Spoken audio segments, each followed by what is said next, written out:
11월 10일 우물교회 주일 오전 예배에 하나님께서 주신 말씀은 갈라디아서 1장 6절부터 10절까지 말씀입니다. 교독하시고 마지막 절 같이 읽겠습니다. 그리스도의 은혜로 너희를 부르신 이를 이같이 속히 떠나 다른 복음을 따르는 것을 내가 이상하게 여기노라.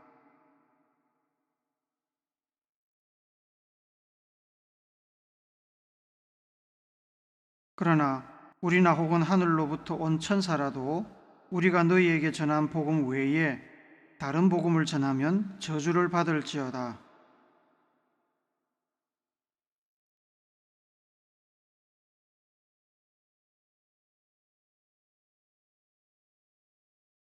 같이 읽습니다. 이제 내가 사람들에게 좋게 하랴 하나님께 좋게 하랴 사람들에게 기쁨을 구하랴 내가 지금까지 사람들의 기쁨을 구하였다면 그리스도의 종이 아니니라. 아멘. 레오나르도 다빈치는 누구나 알고 있는 15세기 이탈리아가 낳은 최고의 화가이며 조각가이고 건축가이자 과학자였습니다. 그가 그린 모나리자나 최후의 만찬 등의 그림을 모르면 외계인일 가능성이 높습니다. 최후의 만찬에 관해 알려진 일화가 있습니다. 그의 나이 43세 때 레오나르도 다빈치는 이미 화가로서 최정상에 올라가 있었습니다.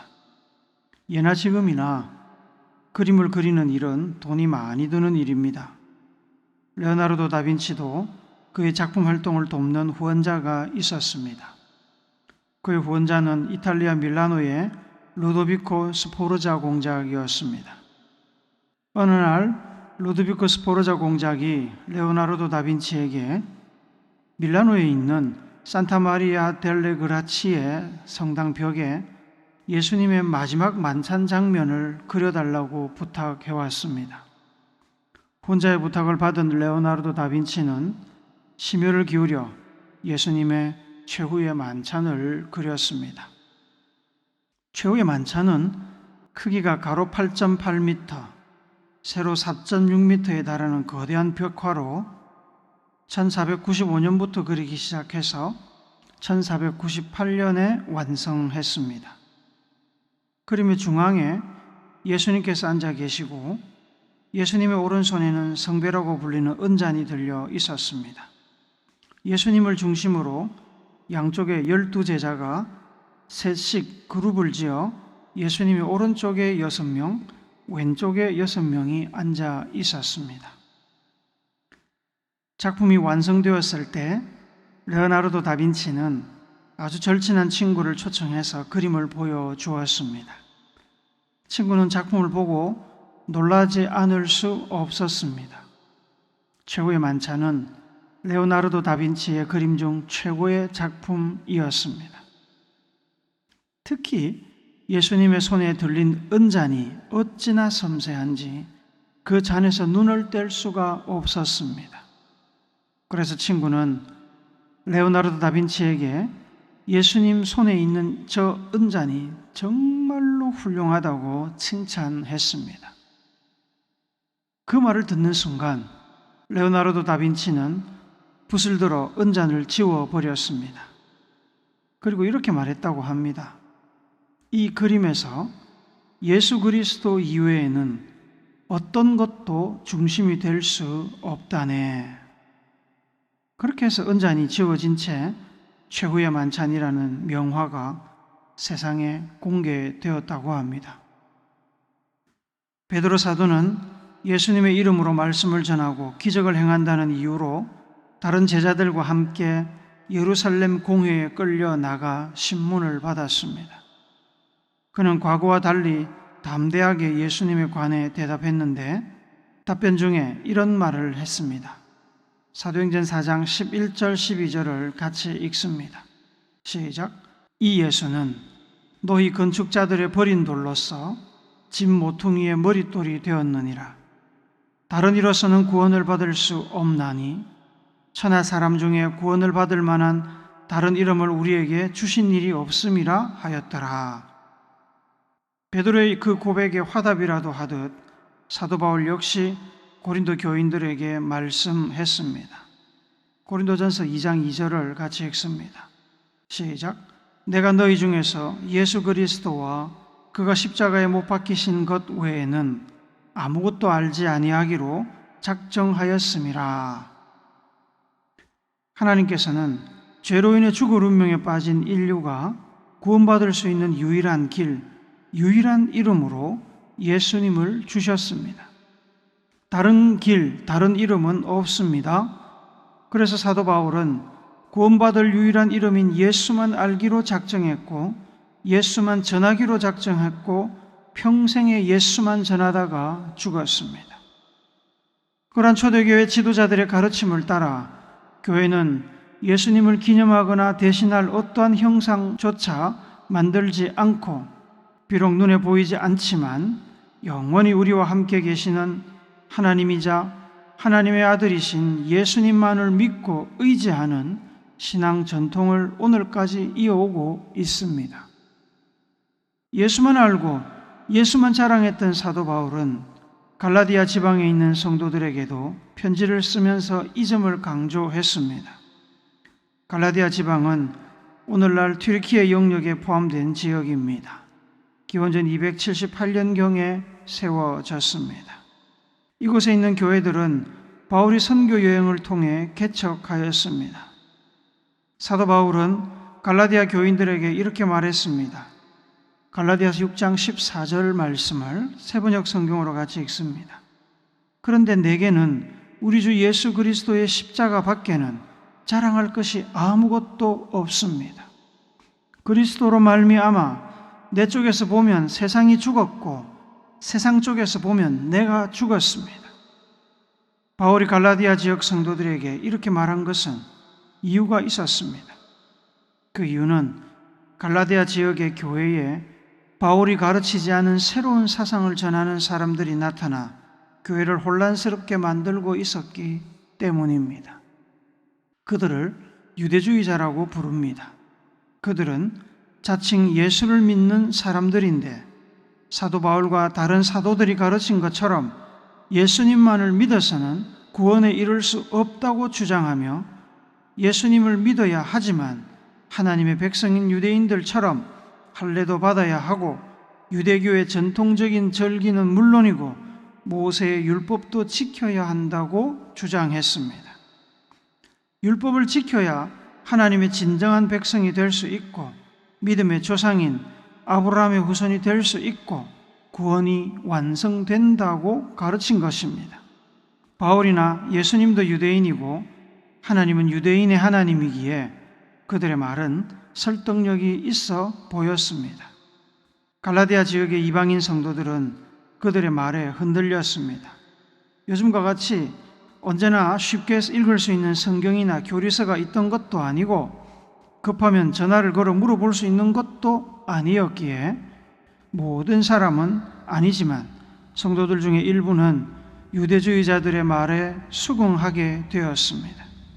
바울의 가르침과 성령이 주시는 확신으로 유대주의자들에게 동의하지 않는 성도들도 많았지만 마음이 흔들린 이들로 인해 신앙 공동체 안에서는 혼란이 있었습니다.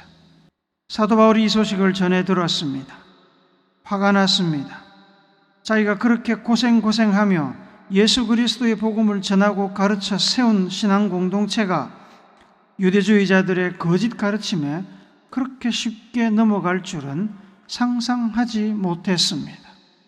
그래서 바울은 그리스도의 은혜로 너희를 부르신 이를 이같이 속히 떠나 다른 복음을 따르는 것을 내가 이상하게 여기노라 라고 탄식하며 편지를 씁니다. 그리고 혼란스러운 성도들을 위해서 교통정리를 합니다. 7절을 세번역 성경으로 같이 읽습니다. 시작.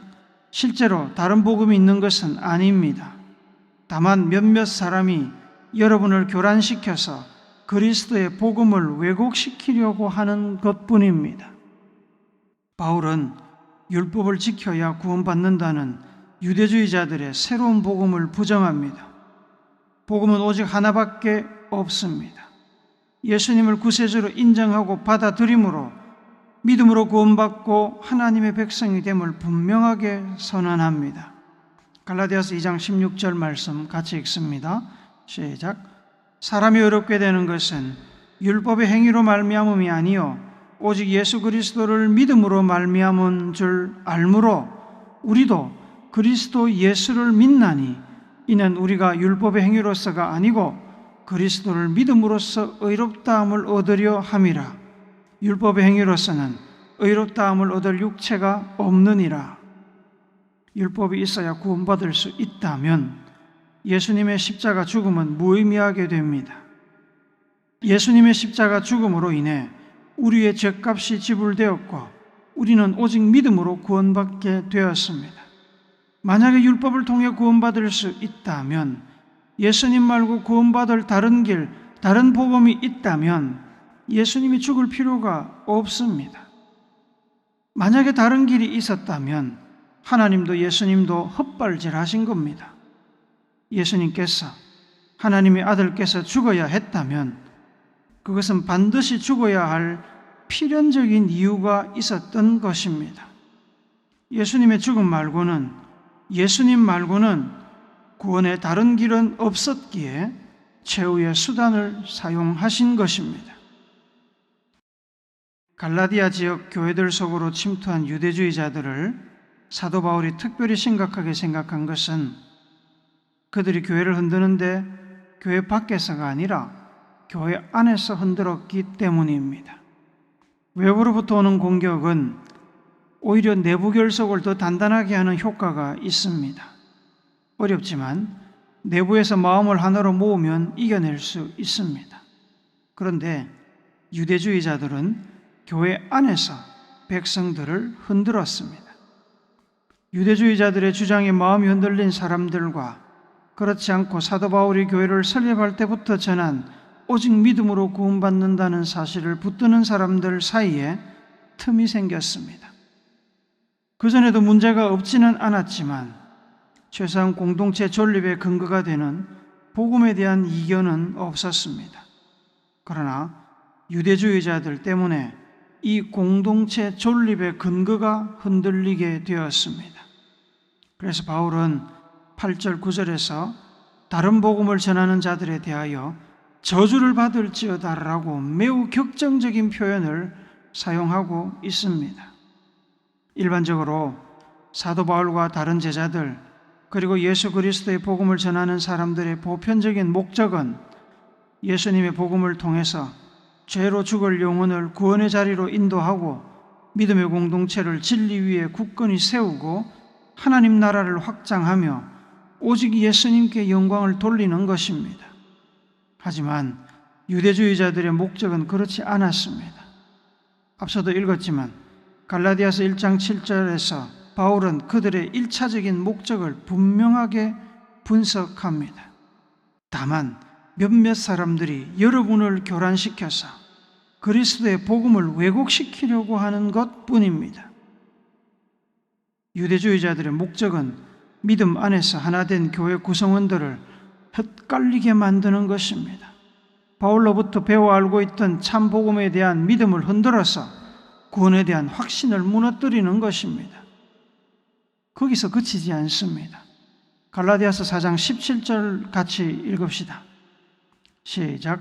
그들이 너희에게 대하여 열심내는 것은 좋은 뜻이 아니요 오직 너희를 이간시켜 너희로 그들에게 대하여 열심을 내게 하려 함이라. 바울은 유대주의자들의 목적이 단순히 교회를 흔드는 것이 아니라 교회를 흔들어 자신들을 추종하고 따르도록 유혹하고 세뇌하고 가스라이팅하는 것이라고 설명합니다. 그들의 목적은 성도들에게 하나님을 더 잘 전달하는 것도 아니고 진리를 더 명확하게 보여주는 것도 아니고 예수님께 더 큰 영광과 찬양을 드리는 것도 아닙니다. 그들의 목적은 성도들의 마음을 빼앗아 하나님의 자리, 진리의 자리를 그들이 차지하는 것입니다. 그들은 교회의 평안과 일치와 성장에 관심이 없습니다. 분열되어 성도들이 편을 나누어 대립하고 서로에게 상처를 주어서 결국 그리스도의 몸인 교회가 두 조각, 세 조각 나는 것에 눈도 깜짝하지 않습니다. 앞에서는 안타깝다고 이야기할지 모르지만 뒤에서는 미소를 띠며 웃습니다. 그것이 그들이 바라는 바이기 때문입니다. 바울이 전한 복음이 혼란을 겪으며 권위가 무너지고 예수 그리스도에 대한 성도들의 충성과 일치가 흔들려야 그들이 비집고 들어갈 자리가 생기는 것입니다. 그들은 단지 그들의 욕심을 채우기에만 급급했습니다. 바울은 그러지 않았습니다. 바울은 복음을 전하고 교회를 개척하여 섬겼지만 성도들의 마음을 사로잡아 자기 손아귀에 잡아두려 하지 않았습니다. 말씀을 가르치고 나면 진리의 성령과 신실한 후임에게 교회를 맡기고 새로운 선교지를 찾아 기쁜 마음으로 떠났습니다. 그래서 바울은 10절과 같이 말하는 것입니다. 이제 내가 사람들에게 좋게 하랴 하나님께 좋게 하랴, 사람들에게 기쁨을 구하랴, 내가 지금까지 사람들의 기쁨을 구하였다면 그리스도의 종이 아니니라. 하나님을 기쁘시게 하는 것이 자기 사역의 유일한 목적이었기에 선교의 가르침을 통해 그 목적을 어느 정도 달성하고 나면 어떤 욕심도 부리지 않고 미지의 사역지를 향해 떠날 수 있었던 것입니다. 오늘 한국교회가 처한 상황은 갈라디아 지역 교회들이 처한 상황과 크게 다를 바가 없습니다. 많은 이단들이 일어나 교회 성도들을 흔들고 유혹하여 성도들의 마음을 빼앗아가고 있습니다. 그런데 밖에서 공격해오는 이단들은 그래도 작은 문제입니다. 큰 문제는 교회 안에 있는 본심을 감추고 예수의 이름으로 일하는 가짜 목자들입니다. 자기에게 충성하고 자기를 하나님처럼 섬기도록 성도들의 마음을 예수님과 진리로부터 빼앗아가는 이들이 제법 있습니다. 시간이 지날수록 예수님은 점점 사라지고 사람만 남습니다. 예수님의 이름을 이야기하지만 예수님의 권위는 사라지고 사람의 권위, 사람에 대한 충성만 남습니다. 담임 목사는 예수님의 제자이고 성도는 담임 목사의 제자가 되어야 한다고 주장합니다. 옳은 말입니다만 나중에 남는 것은 예수 이름으로 포장된 담임 목사의 권위, 거의 신격화된 담임 목사밖에 없습니다. 시간이 지날수록 겉으로는 주를 위해 헌신한다고 이야기하는데 뒤에서는 자기 주머니만 채웁니다. 가짜 목자와 진짜 목자의 차이는 종이 한 장입니다. 같은 성경 공부를 해도 진짜 목자는 참 목자이신 예수님께로 성도들을 인도합니다. 성도들이 예수님의 제자가 되도록 예수님께 순종하도록 가르칩니다. 그래서 목자는 사라지고 예수님만 남습니다. 하지만 가짜 목자는 성도들을 예수님께로 인도한다고 하면서 자기를 따라오라고 합니다. 예수님을 가르치면서 예수님의 권위를 자기의 것으로 가로챕니다. 자기에게 순종하는 것이 예수님께 순종하는 것이라고 가르칩니다. 나중에는 예수님은 사라지고 예수님 같은 혹은 예수님을 대신하는 가짜 목사만 남는 것입니다. 교회 밖에서 오는 이단들의 공격도 문제이고 교회 안에서 예수님의 권위를 가로채서 자기 배를 채우는 거짓 목자도 문제이지만 가장 어려운 문제는 바로 나입니다. 나의 타락과 변질이 가장 어렵고 무섭습니다. 내가 믿는 예수님, 내가 믿는 하나님은 성경에서 이야기하는 그 예수님, 그 하나님이 맞습니까? 혹 내가 믿고 있다고 생각하는 예수님, 하나님은 성경에서 말하는 예수님과 하나님이 너무 부담스러워서 내가 짜집기 하고 왜곡시킨 변질된 예수님, 변질된 하나님이 아닙니까? 생각해 보셨습니까? 교회에서 일어나는 모든 문제, 세상에서 일어나는 모든 문제는 결국 나와 하나님과의 관계의 문제입니다. 수요일에 나눴던 갈라디아서 6장 1절에서 바울은 너 자신을 살펴보아 너도 시험을 받을까 두려워하라고 말씀합니다. 인간은 본능적으로 자기를 보호하고 자기의 이익을 챙기기 위해서 남도 속이고 자신도 속입니다. 하지 못할 일이 없습니다. 모세가 시내산에 율법을 받으러 올라갔을 때 사람들은 내려오지 않는 모세를 기다리며 두려움에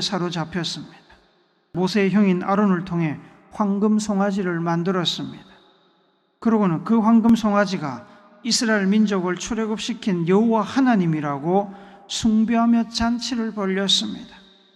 그들은 여호와 하나님을 섬긴다고 생각했습니다만 실상은 그들이 만든, 그들이 보기 원하는 신, 그들이 보기에 여호와 하나님이라고 생각하는 금덩어리를 섬기고 있었던 것입니다. 교회를 매주 나오고 평생 다니면서 우리 안에 그런 황금 송아지가 들어있지 않은지 점검해야 됩니다. 내가 원하는 신, 내가 좋아하는 신을 만들어 놓고 필요할 때마다 이렇게 바꾸고 저렇게 바꾸어서 나의 만족과 욕구를 채우고 있지는 않습니까? 우리가 만든 하나님은 마음은 편하고 위로가 되겠지만 하나님의 뜻을 따라 예수님이 원하시는 모습으로 우리를 변화시키고 성장시키지 못합니다. 내가 원하는 모습이 아니라 하나님이 원하시고 성경이 가르치는 모습으로 변화되어 가야 하는데, 그렇지 않고 나를 속이고 교회를 속이고 인생의 중심에 내가 앉아서 내 욕심을 채우고 있을 수 있습니다. 내 자신이 예수님의 복음과 다른 복음을 생산하여 교회를 흔드는 존재가 될 수 있다는 말입니다. 사랑하는 우물교회 성도 여러분, 그리스도인은 그리스도를 생각나게 하는 사람, 그리스도를 닮은 사람입니다. 성도의 존재는 그리스도라는 빛을 세상으로 반사하고 투영하는 매개체입니다. 빛 대신 그리스도보다 더 빛나는 자리, 더 높은 자리, 더 권세 있는 자리는 우리의 자리가 아닙니다. 그리스도보다 더 좋은 자리에 앉으려고 하는 사람들이 바로 이단이고 거짓 목자이고 사탄입니다. 예수님께서는 십자가를 지고 예수님을 따라오라고 하셨지, 예수님보다 앞서가거나 예수님과 다른 길로 따라 나오라고 하지 않으셨습니다. 여러분을 예수님보다 앞서가게 하거나 예수님과 다른 길로 가도록 인도하는 이들이 있다면 그것이 혹 자기 자신이라도 단호하게 배격해야 됩니다. 피를 흘리기까지 아파도 싸워야 합니다. 그리하여 오직 예수님만 우리 안에, 우리 교회 안에 남도록 예수님만 높이고 모든 영광을 예수님께만 올려드리는 여러분과 저, 그리고 우물교회가 되기를 십자가 위에서 우리를 위해 생명을 주신 예수님의 거룩하신 이름으로 축복합니다. 아멘.